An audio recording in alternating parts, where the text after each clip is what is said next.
Assalamualaikum warahmatullahi wabarakatuh. Saya Hadi Fitra Zikrullah. Saya akan menjelaskan tentang teknik simulasi dan permodelan. Tujuan mempelajari simulasi. Mempelajari suatu sistem dengan memanfaatkan komputer untuk meniru perilaku sistem tersebut. Mengembangkan pengertian mengenai interaksi bagian-bagian dari sebuah sistem dan pengertian mengenai sistem secara keseluruhan. Karakteristik sistem. Sistem terdiri dari berbagai elemen yang membentuk satu kesatuan. Adanya interaksi, saling ketergantungan, dan kerjasama antar elemen. Sebuah sistem ada untuk mencapai tujuan tertentu, memiliki mekanisme transformasi, memiliki lingkungan yang mengakibatkan dinamika sistem. Tujuan model dalam simulasi. Untuk menjelaskan sekumpulan fakta karena belum ada teori, untuk mencari konfirmasi bila telah ada teori.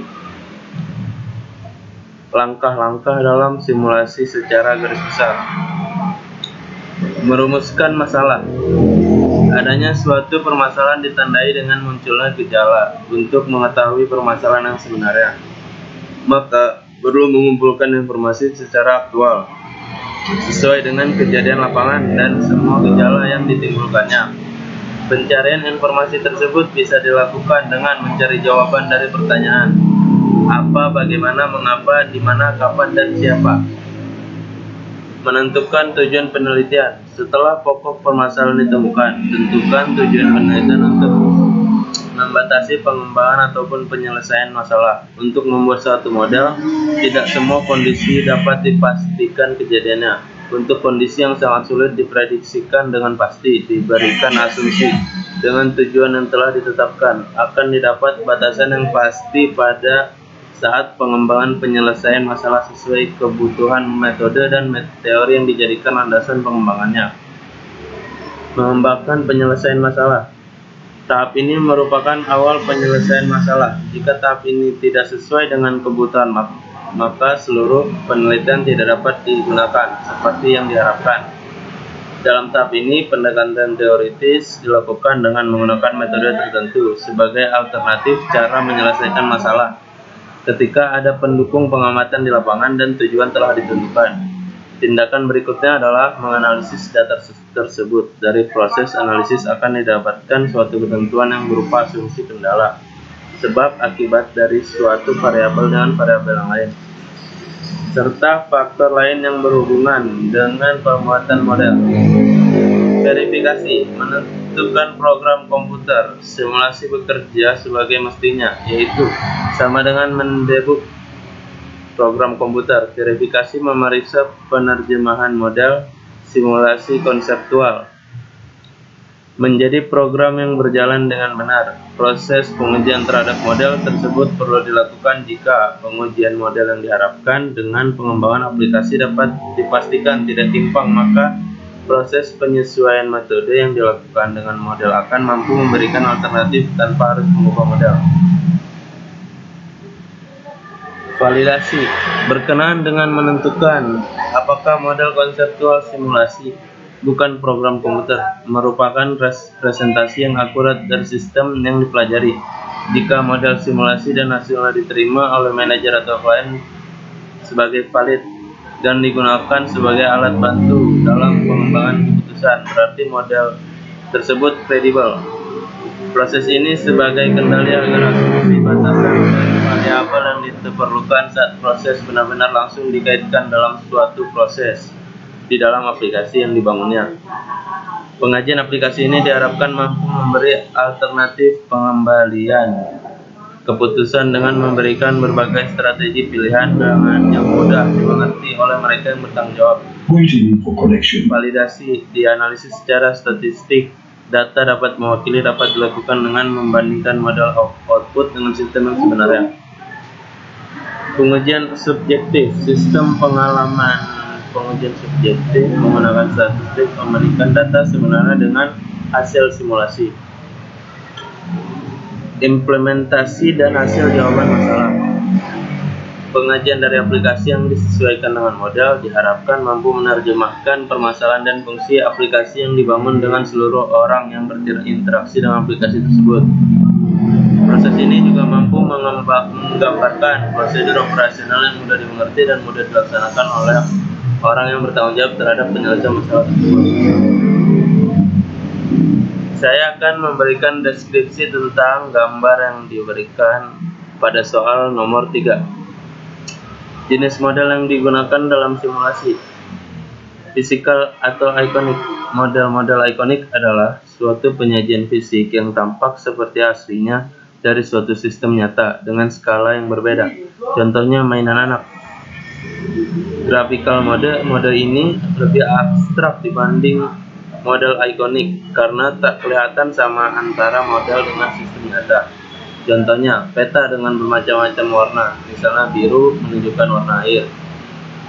Terus, matematika model sifatnya paling abstrak. Model ini menggunakan seperangkat simbol matematik untuk menunjukkan komponen-komponen dan hubungan antar mereka dari sistem nyata.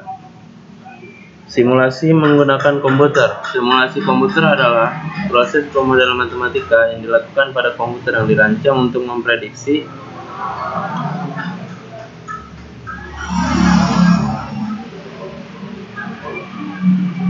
perilaku atau hasil dari dunia nyata atau sistem fisik karena mereka memungkinkan untuk memeriksa keandalan model matematika yang dipilih. Simulasi komputer telah menjadi alat yang berguna untuk pemodelan matematika dari banyak sistem alami dalam fisika, astrofisika, klimatologi, kimia, biologi, dan manufaktur, serta sistem manusia di ekonomi, psikologi, ilmu sosial, perawatan, dan kesehatan teknik.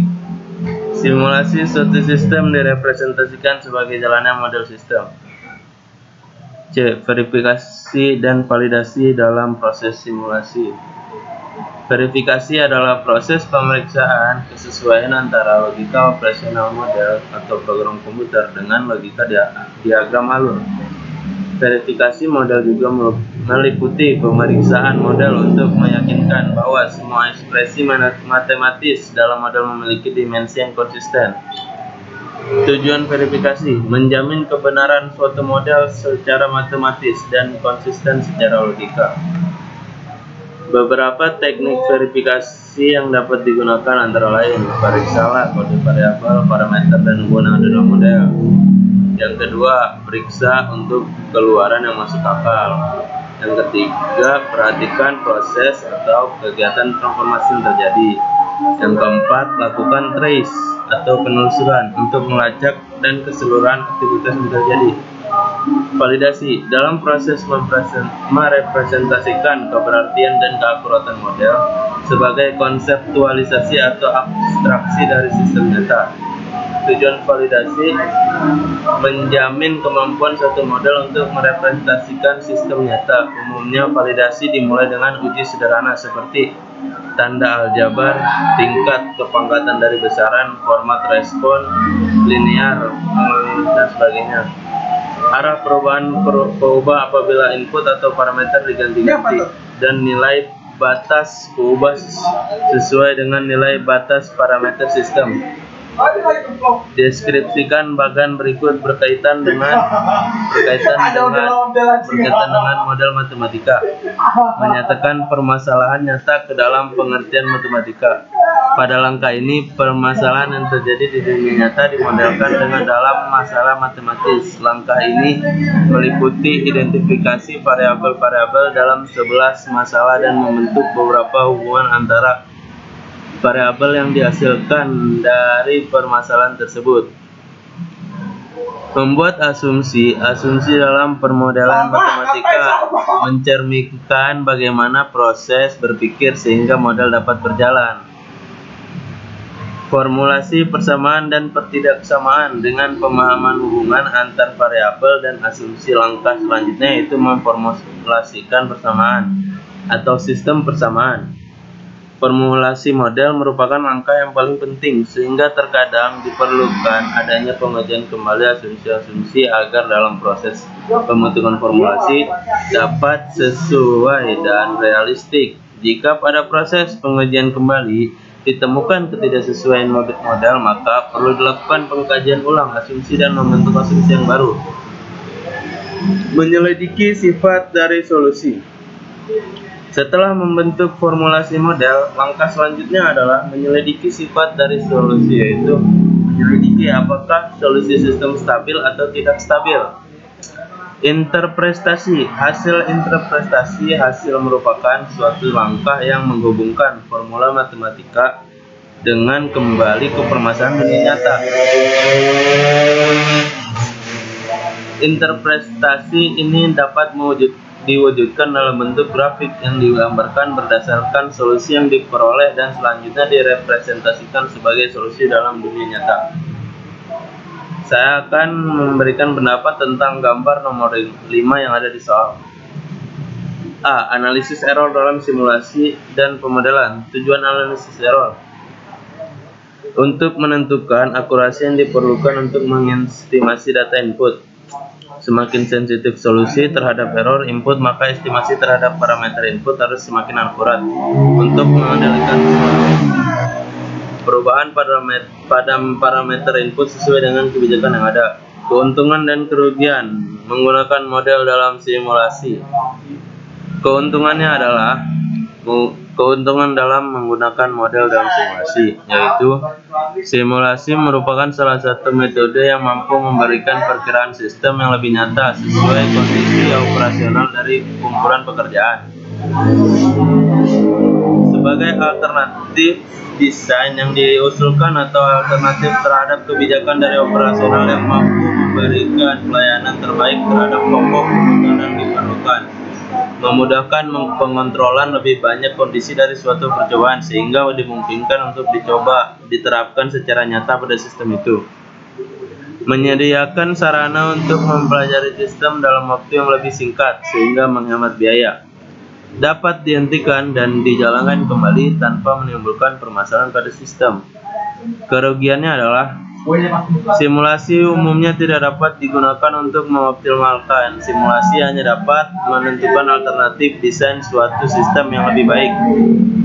Model simulasi yang baik bisa jadi sangat mahal, bahkan yang sering dibutuhkan waktu bertahun untuk mengembangkan model yang sesuai. Tidak semua situasi yang dapat dievaluasi dengan simulasi. Hanya situasi yang mengandung ketidakpastian yang dapat dievaluasi dengan simulasi. Karena tanpa komponen acak, semua eksperimen simulasi akan menghasilkan jawaban yang sama. Sekian vlog dan tugas untuk teknik simulasi dan pemodelan. Saya Hadi Putra Zikrullah. Bila ada kesalahan, memohon maaf. Kurang lebihnya, Assalamualaikum warahmatullahi wabarakatuh.